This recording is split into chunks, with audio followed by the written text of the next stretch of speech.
so pleased to start this off and to see so many of you here and hoping that, we can really build a huge community between us. I see all sorts of familiar names there from Substack. So as I say, thank you very much for joining. And we hope to do, I think, one of these at least once a month.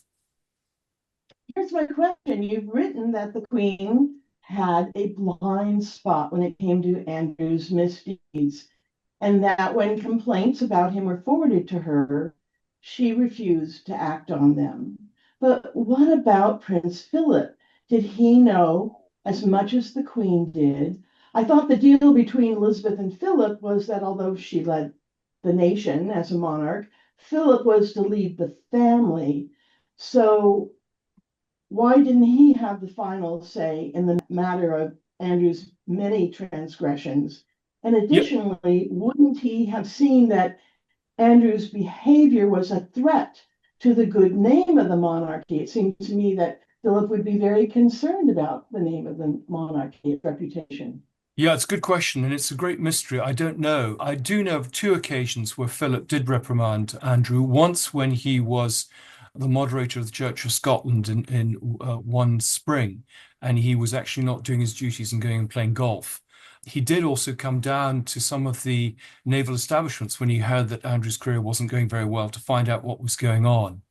And I know from someone who overheard the conversation that he was very concerned about the Sunninghill arrangement, the selling of the house to the president of Kazakhstan's son-in-law.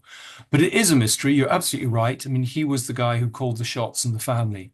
And why he allowed this to happen, whether he knew about everything, I just don't know. A lot of it went to the Queen's private secretary and it just may not have gone to Philip. But I mean, he must have seen the reports, for example, in the papers, if nothing else.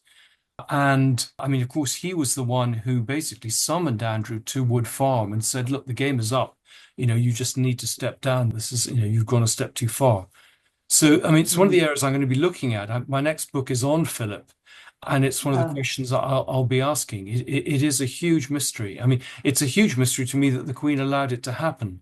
I think a lot of it was about her feelings that Andrew was perhaps the child of hers that was most sort of vulnerable. That was, I think there's something clearly wrong with Andrew, and she sought to protect him. But you're absolutely right. It undermined the credibility and authority of the monarchy, and how she didn't do anything is a huge mystery. Hello from Ireland, Andrew.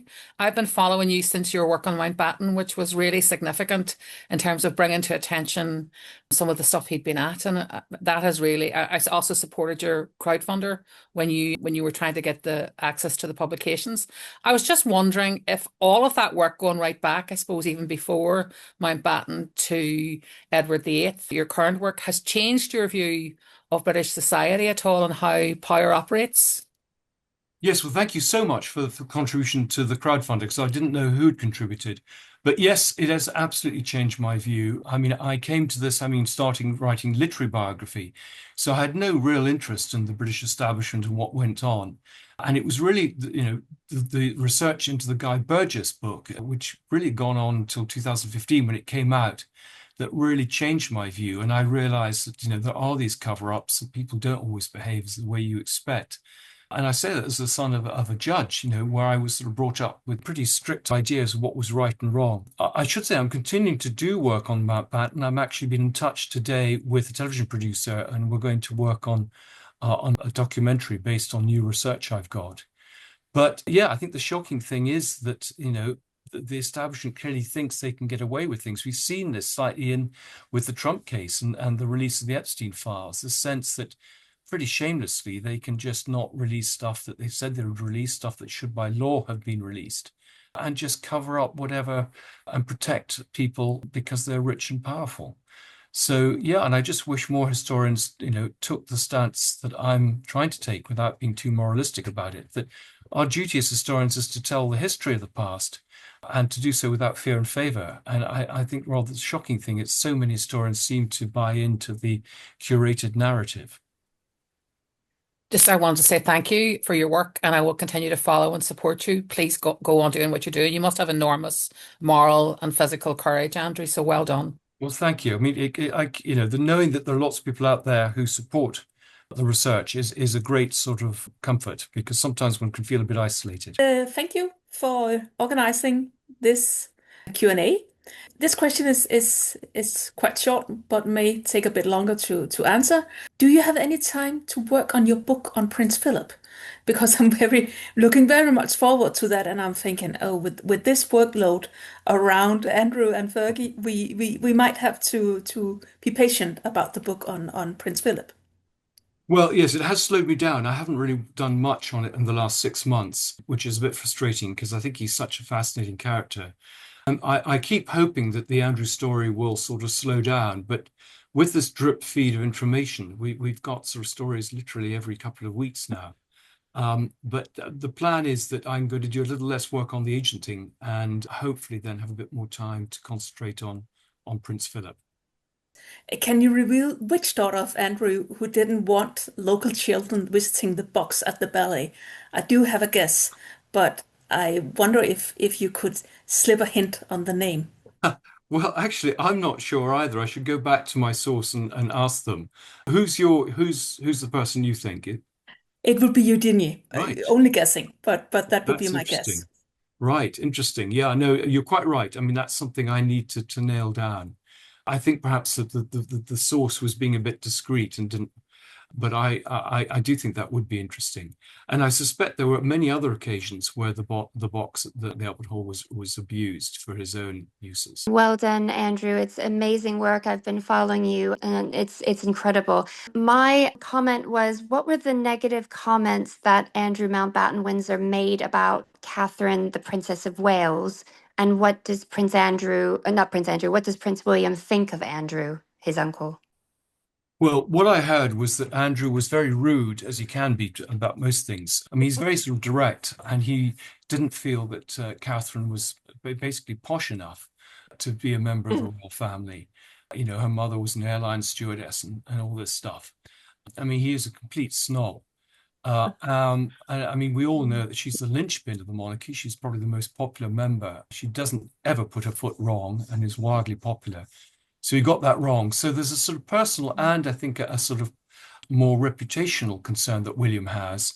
I mean, he just doesn't like Andrew. And this goes back to actually the childhood. He always used to think that Andrew was a bit of a creep. Andrew would come and see them at Highgrove, and he didn't like him even as a child.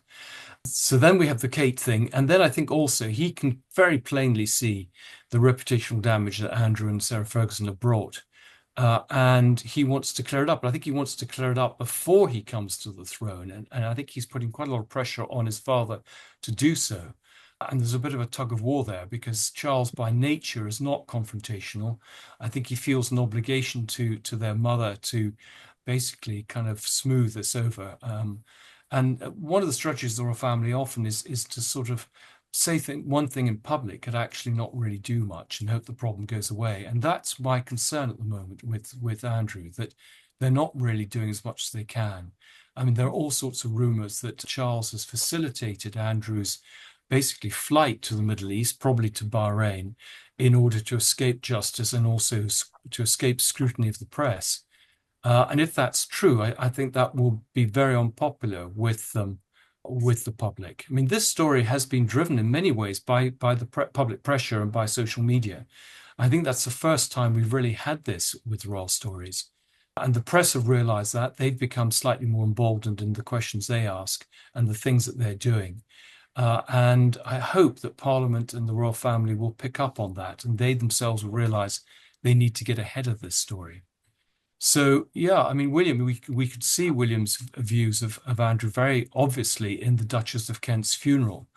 And I think that really was a moment of sea change. I mean, the public could just see really how awful Andrew was. And I think that possibly emboldened a lot of the social media comment. Good morning, Dr. Lownie. The U.S. Congress, as you know, recently released new photos from the Epstein files. And my brain truly, literally stopped when I saw the photos of Epstein and Maxwell, both at Balmoral and at Royal Ascot. I'm wondering, what are your thoughts regarding these photos? And how could these two people possibly have been in attendance at these events? Well, I mean, that was the way that Andrew basically sucked up to these people. That was his sort of return hospitality. And Epstein boasted of his hat trick of going to Balmoral, Sandringham, and Windsor. I think what is so extraordinary is that they were given access to places like the throne room. I talked to a member of the royal household, and they hadn't even been told. Normally, what you have to do is you have to sort of book, even if you're bringing guests, you have to sort of book people in. And they were appalled, the staff, that he had done that, allowed people to sit in the throne, but only because they hadn't actually done the dusting that day. But it is extraordinary. Andrew was given basically access to these places. I suspect there are going to be many more photos that we're going to get released. I think they're 95,000. So clearly these were pictures taken often by Epstein or Ghislaine to kind of show off to people just the sort of access they had. And we know that the Queen, for example, entertained people like David Rowlands, who was Andrew's business partner. And I suspect we may find that she entertained Ghislaine and Epstein as well. So it is extraordinary. I mean, the pictures we've also got of him lying across the lap of five women at Sandringham on the famous shooting weekend also just shows how brazen he was about using some pretty hallowed parts of Sandringham. It's where the royal family meet at Christmas, where they play games, they congregate for drinks. So to sort of slightly abuse this position to entertain these women is pretty horrifying, I think, and the royal family will be pretty shocked. I have two questions, but I'll just ask the first one for now. When Prince Harry left public life, we were led to believe that the Queen would not allow members of the royal family to be half in and half out. However, Andrew was both undertaking official duties and making money through connections gained through his public position. Why the double standard? Well, good question. I mean, it's actually what Sarah Ferguson had been doing for about 40 years. And the argument was that she wasn't really in the royal family, but she was. I mean, there she is only last year at Royal Ascot, being invited to Sandringham, going and sitting in the royal box at Wimbledon. So I think, Meghan must have felt pretty cheesed off that Sarah Ferguson had been selling her jams and still was part of the family, and she couldn't do the same. So you're absolutely right. There were double standards, and this is one of the confusing things here. That clearly Andrew and Sarah Ferguson were given special privileges that the others didn't have. Also about double standards, I recall some years ago, I believe it was Princess Michael of Kent and others who had grace and favor mansions at ridiculously low levels of rent, and they were adjusted upwards, I guess because of public outcry. Yet we hear that Princesses Eugenie and Beatrice are living in a palace in apartments with very low rent. And they're not even working members of the royal family. The other point is that one of them opened a bank branch in the Middle East. Another one received expensive jewelry from someone she didn't know. We're talking tens of thousands of pounds. How is this happening? No matter how talented and charming these young ladies might be, had they not been introduced to all these contacts in the Middle East through their father, they wouldn't be doing business there and making all this money. No, absolutely. Well, the Public Accounts Committee of Parliament is now looking at Crown Estate leases. And I think, the case for them having this subsidized accommodation, will have to be addressed. I mean, there's clearly criticism of Prince Edward, who was given a pretty cozy arrangement for Bagshot Park, but at least he's a working royal. So you're absolutely right. I mean, the whole thing about royal finances and royal property needs to be looked at. I think there needs to be a royal register, rather like a parliamentary register. This was something that was looked at 20 years ago. And that would at least make it clear what sort of business activities the royals are doing. The two daughters are in this interesting position at the moment where everyone's saying, well, they shouldn't be blamed for the sins of the parents and they should be basically kept within the royal family. I think the reality of that is that Andrew, who's always championed his daughters and in fact insists on having, for example, royal protection in their gap years off, even when they didn't need it at huge public cost, has basically done a deal that he will leave Royal Lodge in return for large sums of money a suitable place to go with staff, and his two daughters remaining within the royal family and basically being taken care of. And I think the problem there is, as you say, there are all these stories of them abusing their position as royals to make money for themselves. One of the easy ways to pass money on to the royals is to give them gifts. It's a very common practice in the Middle East. And there are a lot of very tame jewelers around the royal family who then fence this material. I think there are skeletons going to come out about the two daughters, and therefore it's very unwise for them to be embraced too closely by the royal family.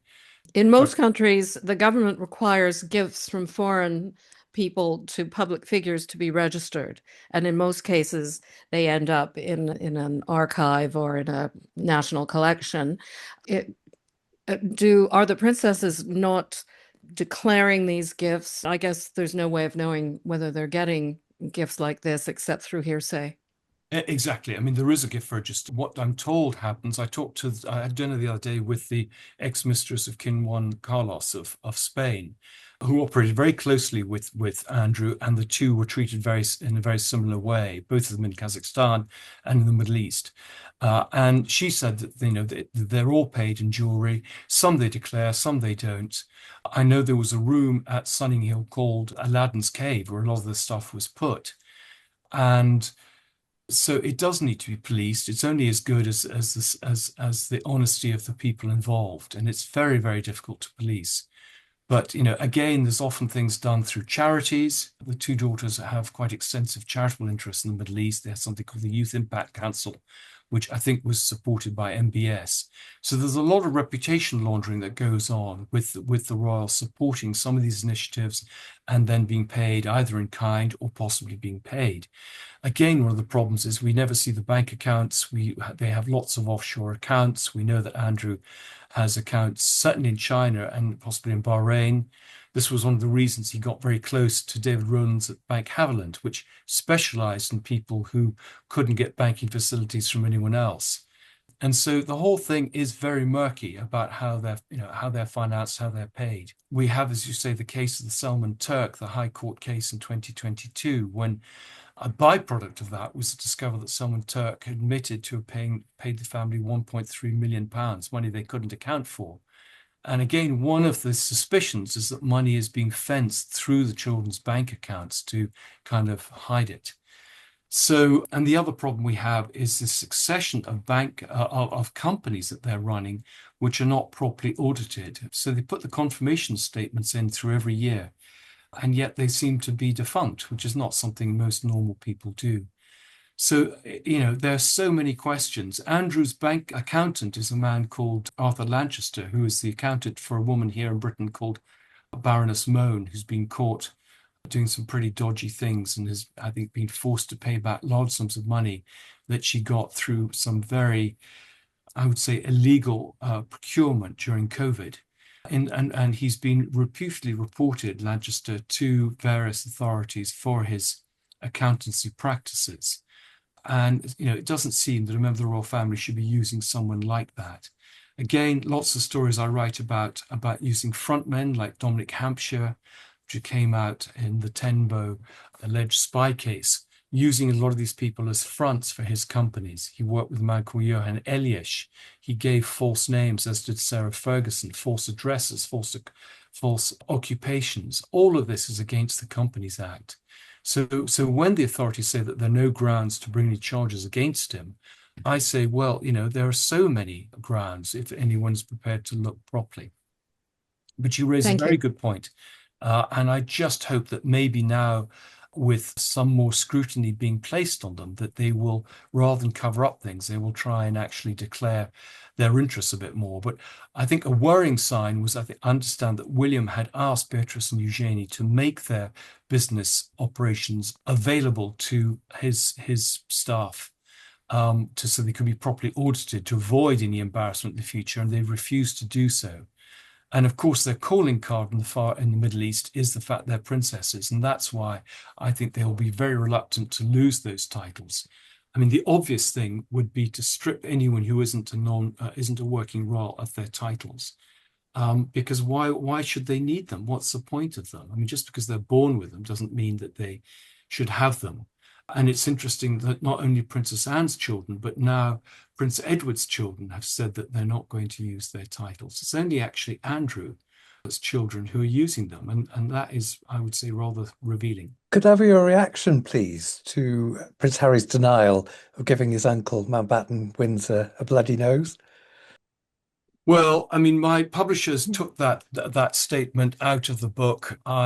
We just felt it wasn't worth the hassle.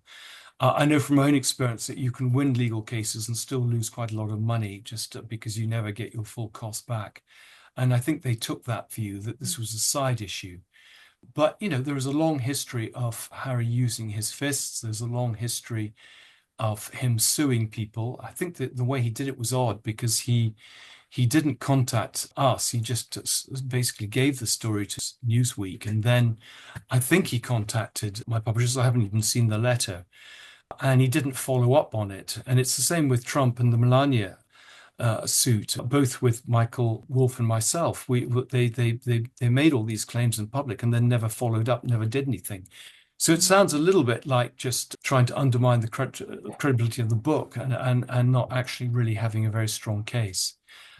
I would have been delighted if he'd pursued the action. It would have allowed me to depose him in the way that Michael Wolff has been able to depose Melania and Trump, and forced him to respond. I mean, my source, which I've had to protect because it's a member of staff, was pretty adamant that he actually witnessed. There were two episodes. One, the fight, and then later criticism when Meghan came on the scene. And those two scenes have been sometimes conflated on social media. But I went back, they doubled down on the story, and I think it's absolutely accurate.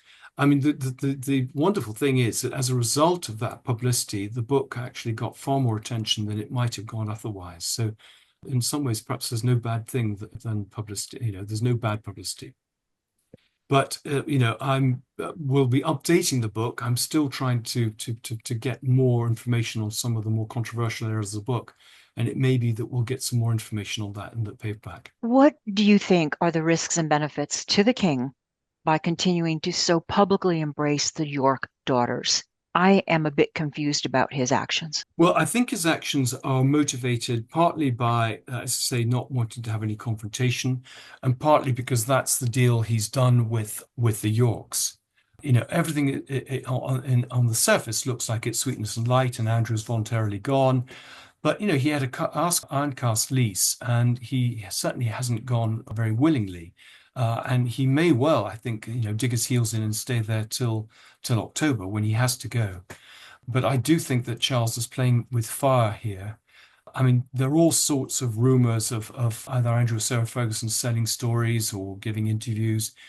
I think that's all really just shots across the bow to get some sort of deal from the royal family. And I suspect that, Sarah will also be paid off in some respects, keep her quiet.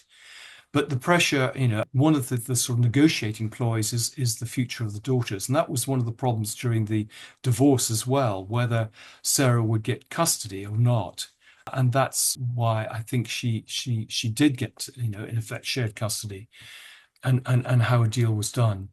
But I do think that the king is kind of testing the waters. He's giving them these odd little sort of jobs, sort of working roles.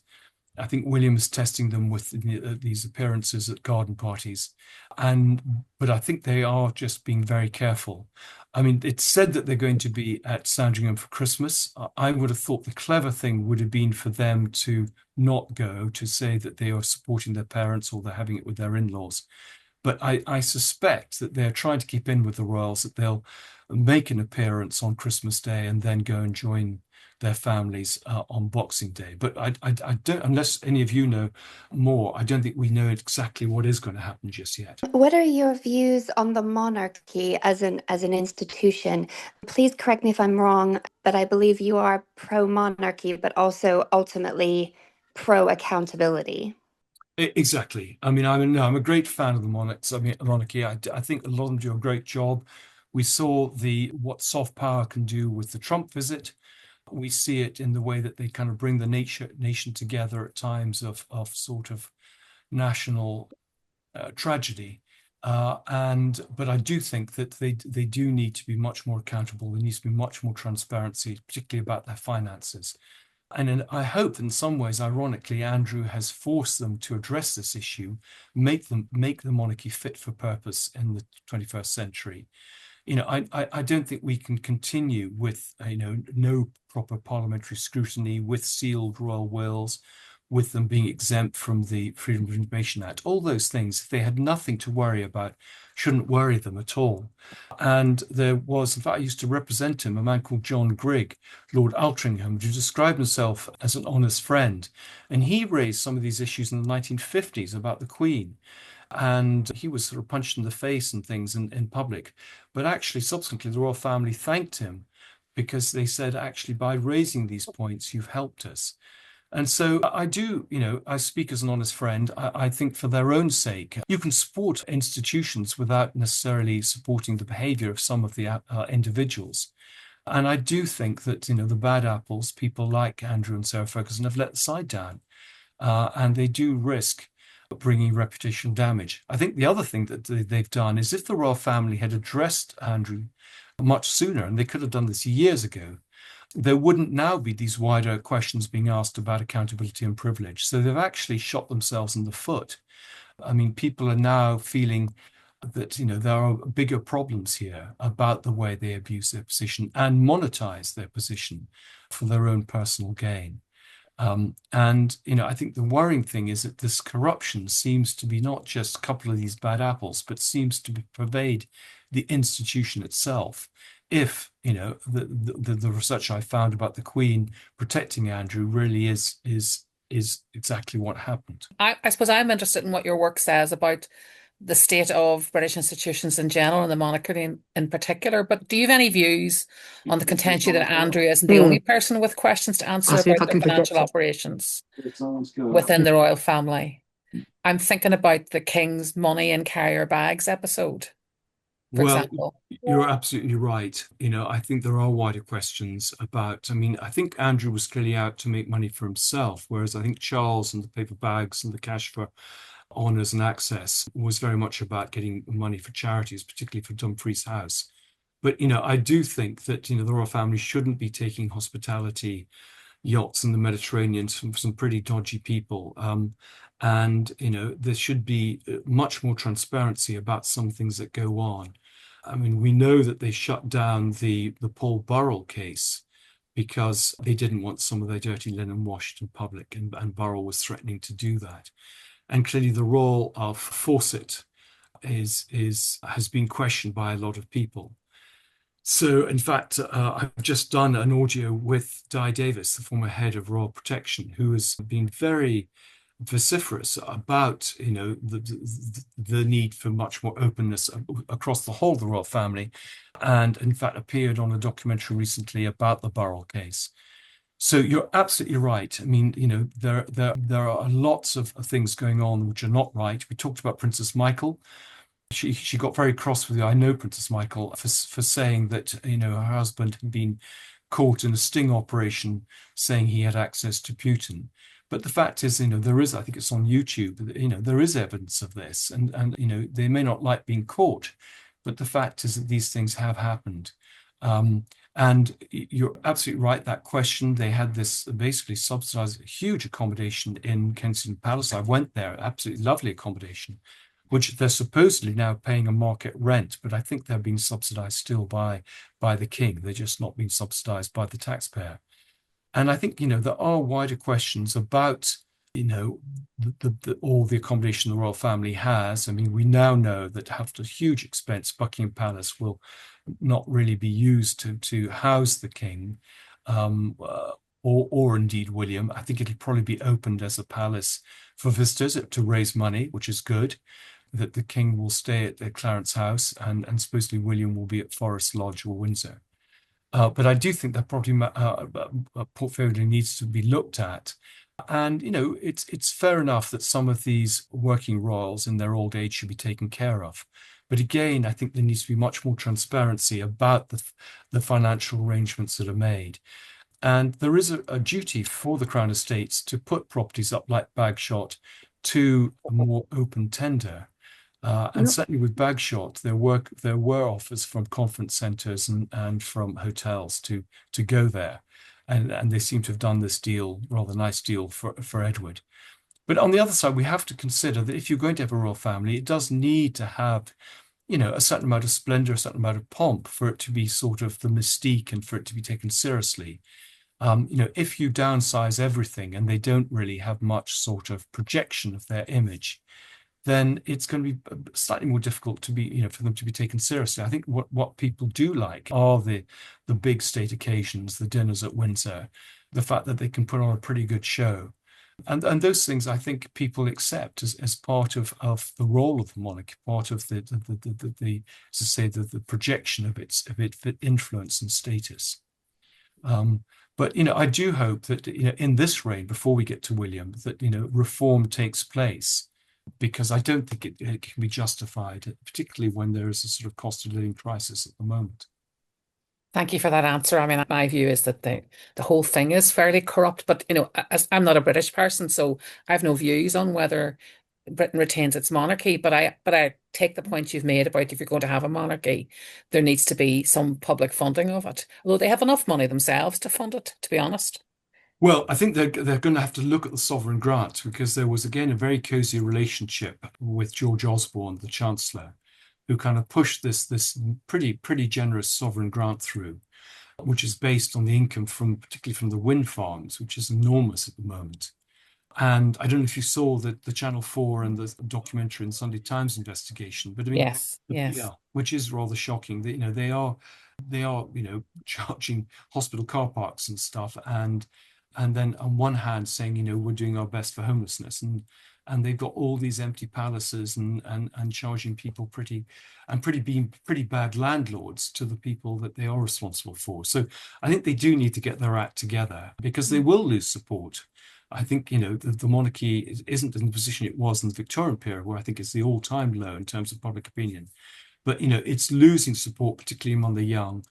And one of the things that struck me when I go around doing my talks in sort of Middle England with people that I would have thought were very strong monarchists, is they are questioning the purpose of the monarchy and the fact that they aren't really good value for money.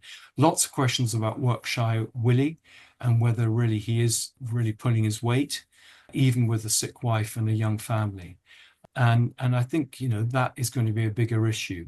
For all the criticisms of Charles, he is a workaholic. And you get the sense that he's sort of got a bucket list of things. He's trying to get through lots of things, trying to carry the thing in many ways without having much support from his son. I mean, lots of debates about things that Charles felt William should attend that William didn't feel he needed to. Andrew, you rightly pointed out that working members of the royal family need a budget, because the public do expect them to be well-dressed, well-coiffed. They have to have protection, they have to have transportation and support staff. And I don't even think the public would begrudge them subsidized housing, because they do need some privacy.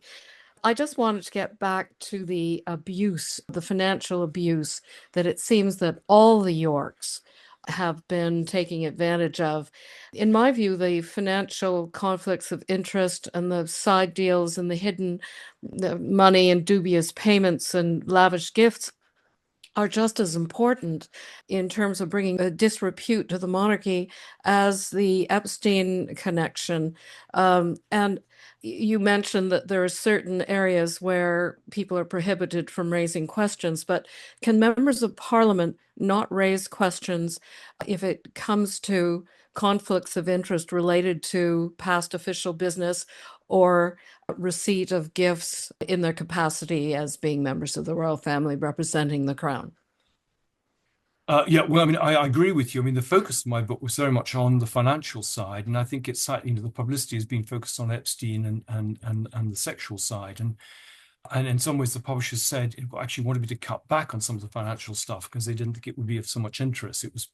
But I agree that is the important area.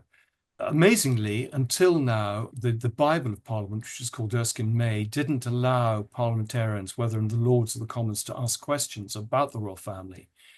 And all those questions were turned down. And I've tried several times through tame members of Parliament, particularly a man called Lord Fuchs, to ask these questions, and they were always rejected. So it is extraordinary when, particularly when there's a public interest there and there's public money at stake, that those questions couldn't be asked. I'm hoping that that will change now. Also, have been pressing, and I hope Parliament will press for a parliamentary investigation into Andrew's time as a trade envoy, because he was a taxpayer-funded civil servant, and he wasn't a member of the royal family. I mean, they'll say they always play it whichever way suits them. But I mean, they'll say, well, he was a member of the royal family supporting British trade. But the whole point was that he was out there, tasked by the civil service, by the Foreign Office and the Department of Trade, and operating, in liaison with them. So I do think that those files should be made available, and they would reveal, for example, who accompanied him on these trips. And I think your suspicions that the daughters went on more of these trips than people realized, people like David Rowlands and Jeffrey Epstein were on them.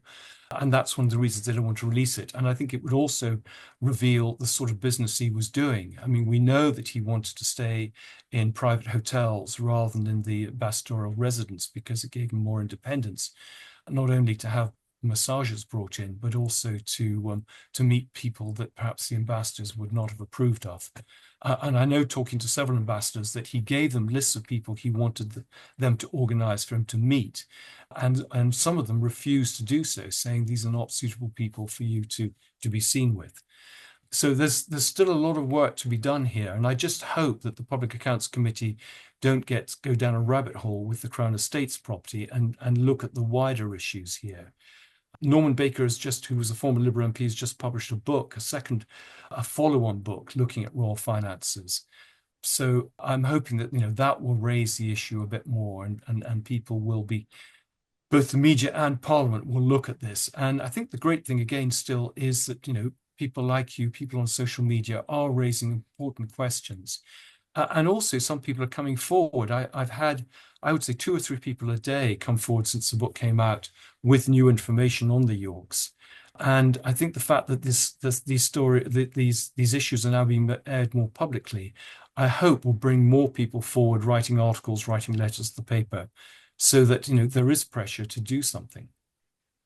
May I follow up on the public scrutiny issue? Recently, members of Parliament, particularly cabinet ministers, have been criticized for irregularities in their personal finances, also accepting clothing. They are public personalities, and in all fairness, their salaries may not reflect the need to look well turned out and well coiffed and so forth. But these charges are a mere pittance compared with what Mr. Mountbatten Windsor was receiving in terms of payments. Is there a double standard that ordinary members of Parliament and ministers are held to a higher account than even more prominent representatives of the country, like members of the royal family? Well, I mean, you're absolutely right. There are double standards there. I mean, I think someone in one of the reviews of my book talked about Britain's most protected institution, the monarchy. And there is this huge omerta around them. People, I think, either through deference or sycophancy, or worry that if you criticize members of the royal family, you're criticizing the institution itself and going to destroy the institution rather than strengthen it. And so they just won't get involved. I mean, I'm shocked. I mean, I approached 3,000 people for this book, and 2,700 either didn't reply or refused to cooperate. And I went back to them when the book came out saying, isn't there a higher loyalty and to the public interest? So some of these people, the ambassadors in Kazakhstan and China and Azerbaijan, knew exactly what Andrew was up to and turned a blind eye. People who were members of staff and allowed him to do some of the things he was doing and know exactly what was going on. The police protection officers were aware what was going on. I think, the problem is they are worried about their pensions. They're worried about the pressure that will be put on them. The NDAs. I talk in the book about how the first line of defense for the palace is often to deny something. And then when it's being shown to be demonstrably true, they then send legal letters. And that's not really a way to respond to these things. But that is one of the problems. And I've had time and time again, protection officers come to my talks, come up to me at the end and say, you've only got the tip of the iceberg here. And I say, well, I'd love to talk to you in confidence. Can you tell me more? And they say, sorry, I just too scared, and disappear. So it's all rather tantalizing. But I mean, even I think a temporary chef from 30 years ago that I traced wouldn't even admit to have been the temporary chef. And just people are really frightened. And this is wrong. I mean, it's a big problem in Britain generally that we don't protect whistleblowers and people who have come forward, lose their jobs, pressure is put on them. I mean, I've seen it myself, just as, standing by the parapet trying to raise some of the issues I have, that people try and discredit you, undermine your credibility. I've been accused of being a paedophile, for example, ridiculous things, but it's all out and often they use it's an organized system that tame historians, for example, deploy to say that I'm a Republican, I'm not a serious person, etc., in order to carry favor. And it's a bit like being at school and you're being in the gangs. If anyone speaks out about things, people gang up against them to carry favor with the teacher. And we shouldn't have that situation. And I mean, the problem of the royal family, we see it with corruption in public life generally, I'm afraid. You're absolutely right that, we've had, particularly with the present Labour government, ridiculous getting people to pay for tickets to shows and suits when they're very well paid cabinet ministers, sufficiently well paid to afford a suit. And they shouldn't be placing themselves in this position. I mean, the extraordinary thing with the Epstein files is these very distinguished people in public life, clearly in return for having access to women who give them sexual favors, have placed their whole reputations on the line. They must have realized they would be caught. And again, one of the extraordinary things is Andrew is so brazen and shameless. He was being caught in numerous honey traps going abroad. When the first piece of advice you're given, I mean, when you go to places like Russia, is, if an attractive woman buys you a drink in the bar, just be very careful. And Andrew just didn't care because he knew he was being protected. And I think he continues to be protected. And I think this is what's a deep concern to a lot of us, that we think we've got some, sea change. And actually, it's all window dressing, that, there's one message for the public, and the reality is very different. Could we have your reaction, please, to the decision by the Met, please, not to take further action against Andrew Mountbatten Windsor for alleged misconduct in public office related to claims he asked his personal protection officer to dig up dirt on Virginia Giuffre? Yeah, I'm appalled by it. And I think in this interview that I did with Di Davis, he's also appalled. I mean, there's again no transparency here. I think the case against Andrew for malfeasance in public office is pretty clear in that example of the leaked email. And there are plenty of other cases in terms of his abuse of his position as a trade envoy, quite apart from the sex trafficking. And the point is that, Virginia Giuffre was trafficked to Britain. It does involve a British subject, Andrew. She was ordered off a catalogue, in effect. So, and I talked to Mark Cookham yesterday, who is the Mail on Sunday journalist who was responsible for the leaked emails. And he said that they haven't even bothered asking for these leaked emails. So they've done no investigations whatsoever. They've refused to answer an FOI question I asked about it. I then asked a more direct question to the media office, and they refused to answer it because I wasn't a member of the press. So they're using every excuse not to go there. And I think that's the public really want Andrew to be held accountable. It's not going to work. And it's just making the situation worse. When I was in the States 2 weeks ago, I interviewed an FBI official who's involved in the investigations into Ghislaine and into Andrew. And he said that they had a case against Andrew then. They decided not to give that information. They just decided to do the Ghislaine case.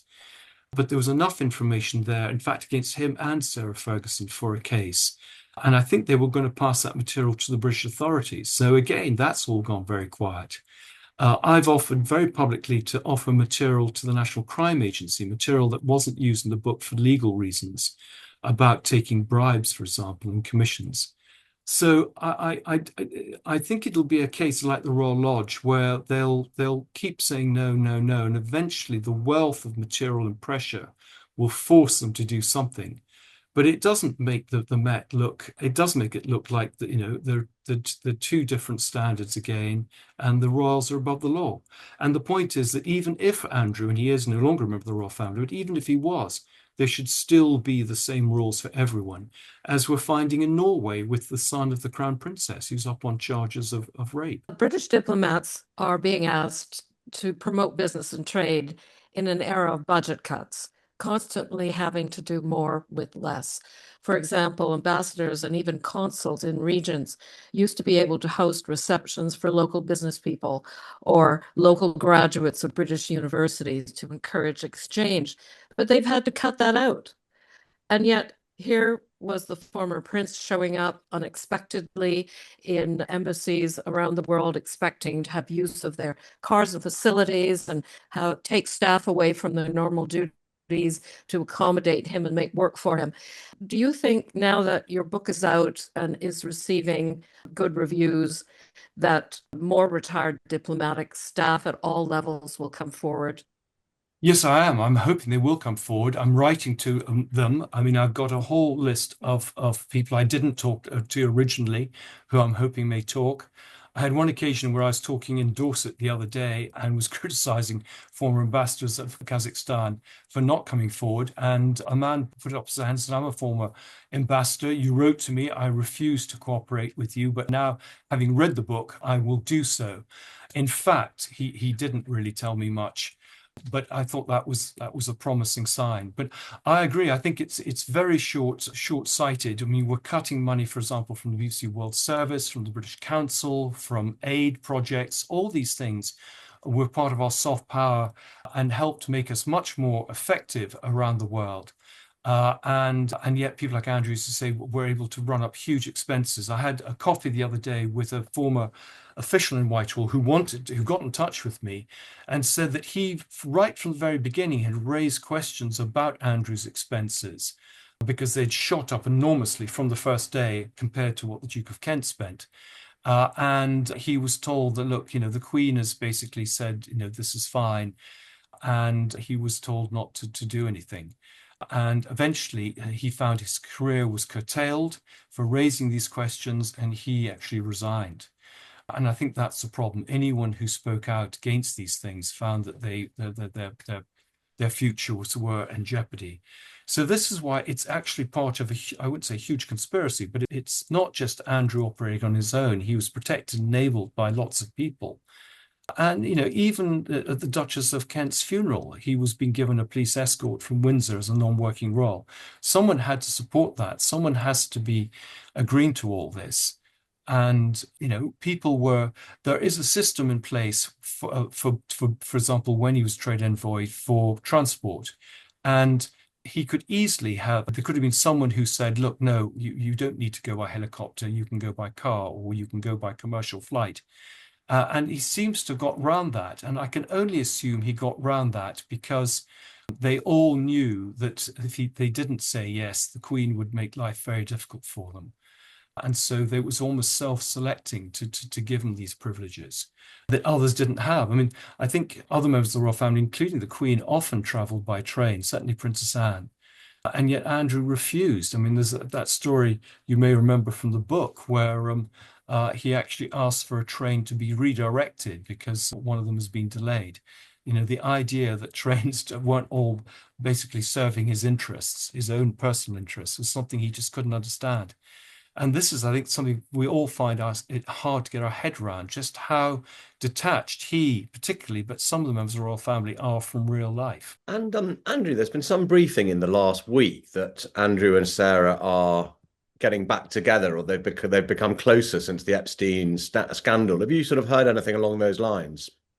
It's only what I've read. It surprises me. It could be that, I mean, there's so much sort of briefing and counter briefing going on, so much that's going on in terms of trying to help negotiations in their futures. And it serves their purposes that to be seen to be coming back together. I mean, they were always briefing that they were going to come back together because it played well for the public. Everyone loved that idea, even though it was never really going to happen.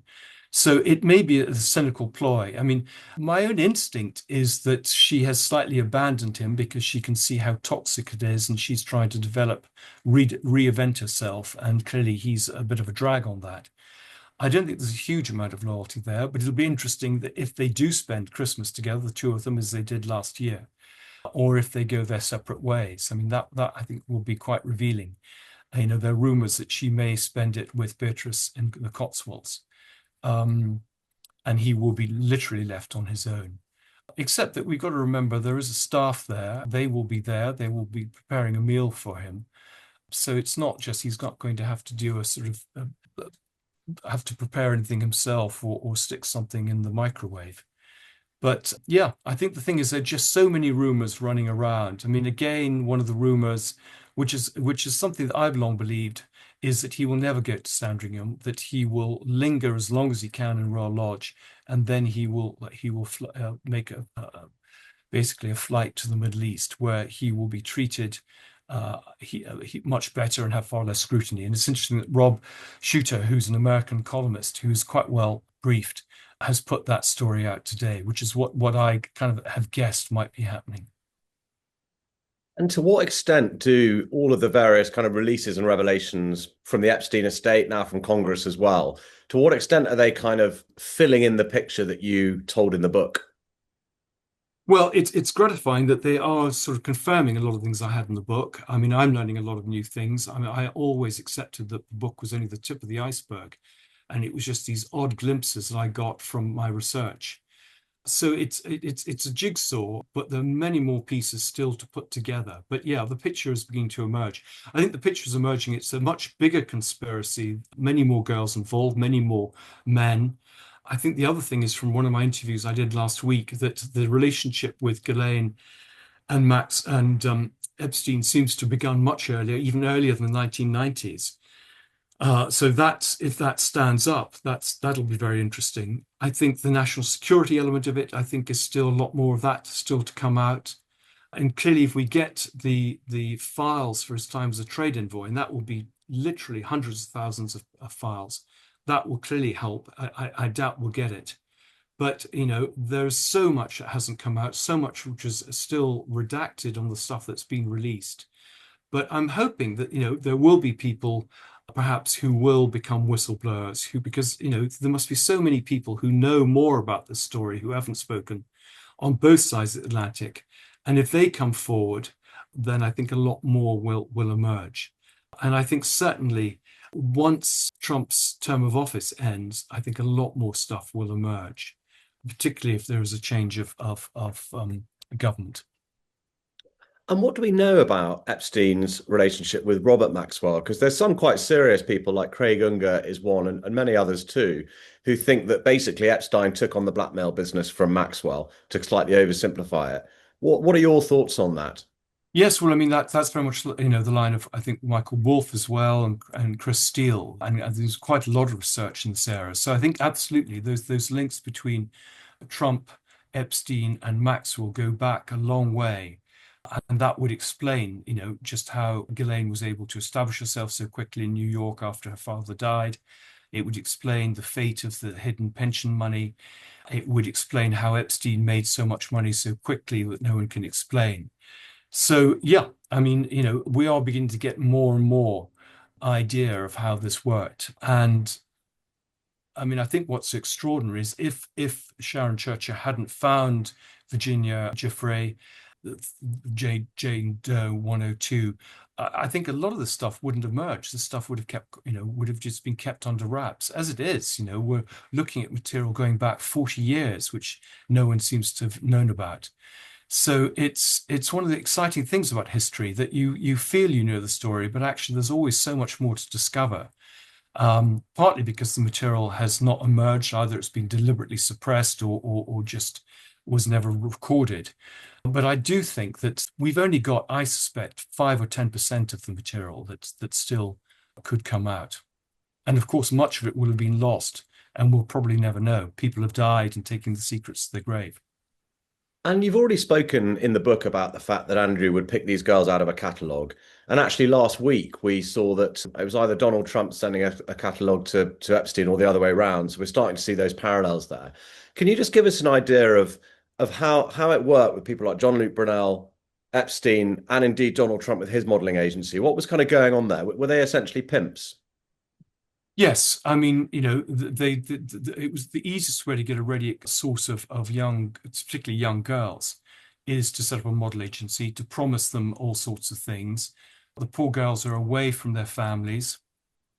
They are desperate to make it. They're prepared to make compromises. and they can be taken advantage of. And so, for example, a lot of the girls sent to the orgies, for example, on Little St. James's were Russian girls who didn't speak English. They were away from their families. They were, as young as, I think, 12, 14, 15, that sort of age, and just incredibly vulnerable, and felt that they were safe when they had people, a female woman like a woman like Ghislaine, who they thought would be, looking out for them. And I think one of the sort of sinister elements of the whole story when you read Virginia Giuffre's book is how Virginia Giuffre, who'd basically been let down by everyone in her life, was always looking for someone who would show her some affection. And one of the two of the few people who did show her affection were Ghislaine and Epstein. They would sort of hang out and watch movies together. And that was part of their sort of, control over her, that they were protecting her at the same time as they were using her. But yeah, I mean, I know that there is a lot of new research being done on Brunel's model agency and the links between him, Trump, Epstein, and others. So I think that side of the story there'll be more of that coming out. They are all clearly very interconnected. And we've got to remember that, Epstein had a flat in Paris. He was close to Brunel. And Andrew spent a lot of time in Paris. Again, an area we know very little about. We're talking about whether the book's available in America in bookshops, Andrew. So that's a good time to talk about your lawsuit with Simon and Schuster. So do you want to take us through what's happened there and what's happening at the moment? Yes, I mean, the background to this is that I sold the book on a finished manuscript to HarperCollins in the UK in, I think it was February this year. And I separated the rights and sold them to Gallery Books, part of Simon & Schuster. And the idea was that having a separate publisher in the States rather than have Collins sell on the rights gave me more control. Gallery had a tradition of doing these sort of books. I'd in fact raised this with an editor years before they'd been interested. And though I had interest from other publishers in the States, including HarperCollins there, I did the deal with Gallery. And so I was surprised and the idea, the commitment was that we would publish in August on both sides of the Atlantic. They would be coordinated publications. August is a good month because though a lot of the media are on holiday, it's a good way to get into the bestseller list. Fewer books are published then. You get a run into the Christmas season. And all my books going back for 10 years have been published in August. And so everyone knew that was the basis. I was surprised a few months later when Gallery came back, and they didn't seem to have actually even read my book before they bought it, to say that they wanted some changes, quite perfunctory changes. And they were the sort of things that actually that HarperCollins had also asked for. So they wanted an introduction, they wanted a bit more stuff on Epstein, all the stuff perfectly doable. And that was done, in effect, by the copy edit by HarperCollins. But Gallery seemed to have literally in the space of a few weeks, one moment they said this is absolutely fine. They actually announced it. It was on Amazon coming out on the 12th of August, so 2 days before the British edition. There was a change of view. And I was actually on holiday in Berlin for my wife's birthday, and they cancelled the contract. Now, in the terms of the contract, there is a provision that if they want to make changes, they have to give me 90 days to rectify the mistake. So they didn't even go through their own procedures. They just said, no, we're cancelling this. They had paid a third of the advance. And I was then stuck because literally weeks before publication, I didn't have a publisher in the States. I didn't think that I could publish this book, that anyone was going to buy it to come out months later. It takes about a year for a book to get published in the States, or 9 months probably. So that wasn't going to happen. And I think clearly this was going to be an international story. The story would break. Cyril and Britain would spread the stories, and an American publisher would want to have their book out at the same time. So I was forced to self-publish on Amazon, which meant the book wasn't in bookshops. It is not, I'm afraid, a very nice edition. I think the pictures are not they're in black and white. The paper it's printed on isn't very good. It's just the way that Amazon operate. And so the book, which was a #1 bestseller here, is, I think, the 15,000th on Amazon today. And it actually has done absolutely nothing there. So it's cost me hundreds of thousands of dollars. It's meant that the book wasn't the bestseller that I envisaged. It was my breakout book in the States after 40 years of writing books. And we spent 6 months trying to get a settlement with Simon Schuster. They've just played it out as long as they could to try and basically increase my lawyer's bills with no serious response. And so as a result, last week, I got lawyers to file a complaint. And we've still not heard anything. So, and I understand actually now other people have come out of the woodwork. I'm not alone in this. They seem to have been doing this with the same editor, making the same comments for other authors, again, well established. I mean, it's not as if I'm a new author. I've been writing books for 40 years. I've had bestsellers. I've won prizes. So it's a strange thing to do. And that's been the other case I know, again, is a well-known journalist in Britain who's had the same thing done to him.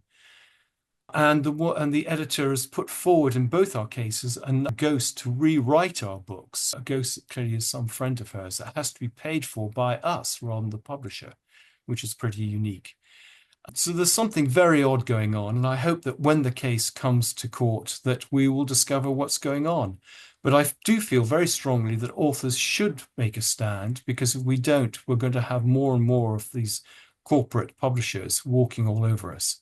I mean, this is a woman who's paid hundreds of thousands of dollars a year and who's not done her job. And I think has done Simon Schuster's reputation a great deal of damage. I wanted to know, in your business, can you switch publishers? Is there a possibility that for your revised edition, the paperback edition, that you will have a proper publisher in place for North America? Because I tried to buy your book as a gift.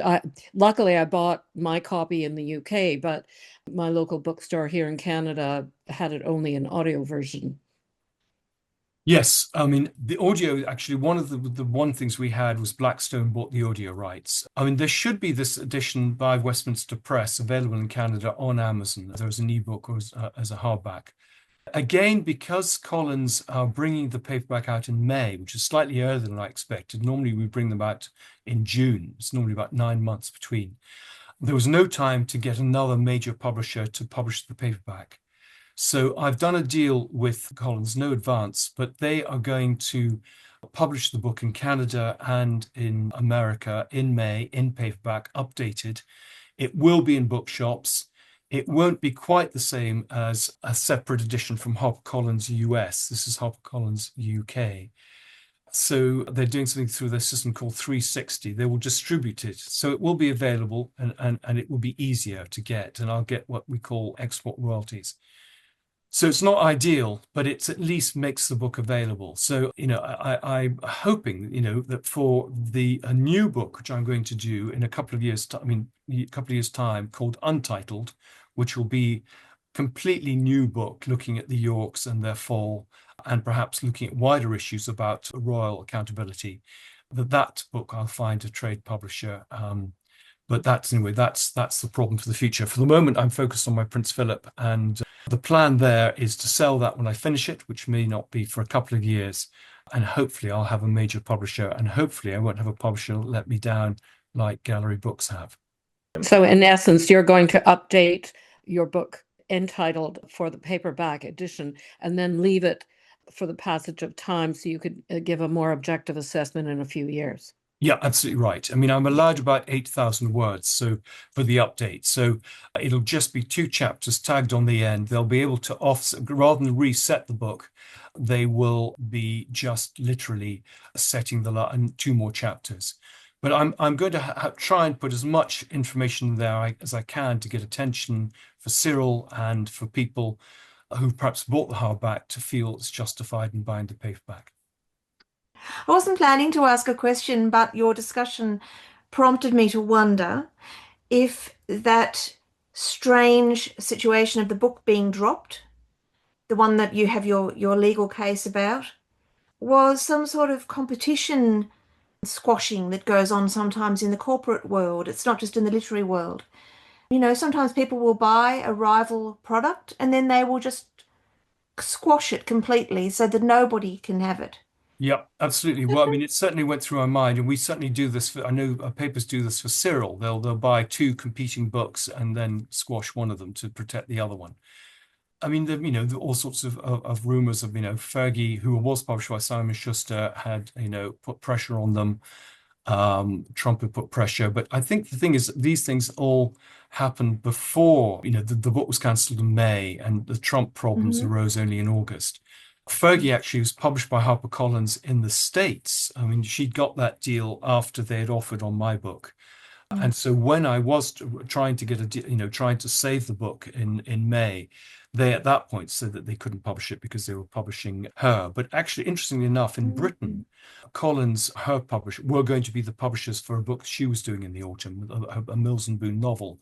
So not strictly competing, but part of the same group, which is interesting.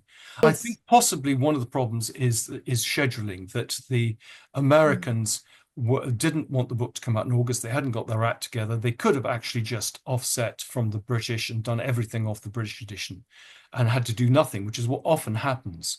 Or they could have published later. So, for example, my Guy Burgess book was published in Britain in August 2015, but not in the States until November 2016.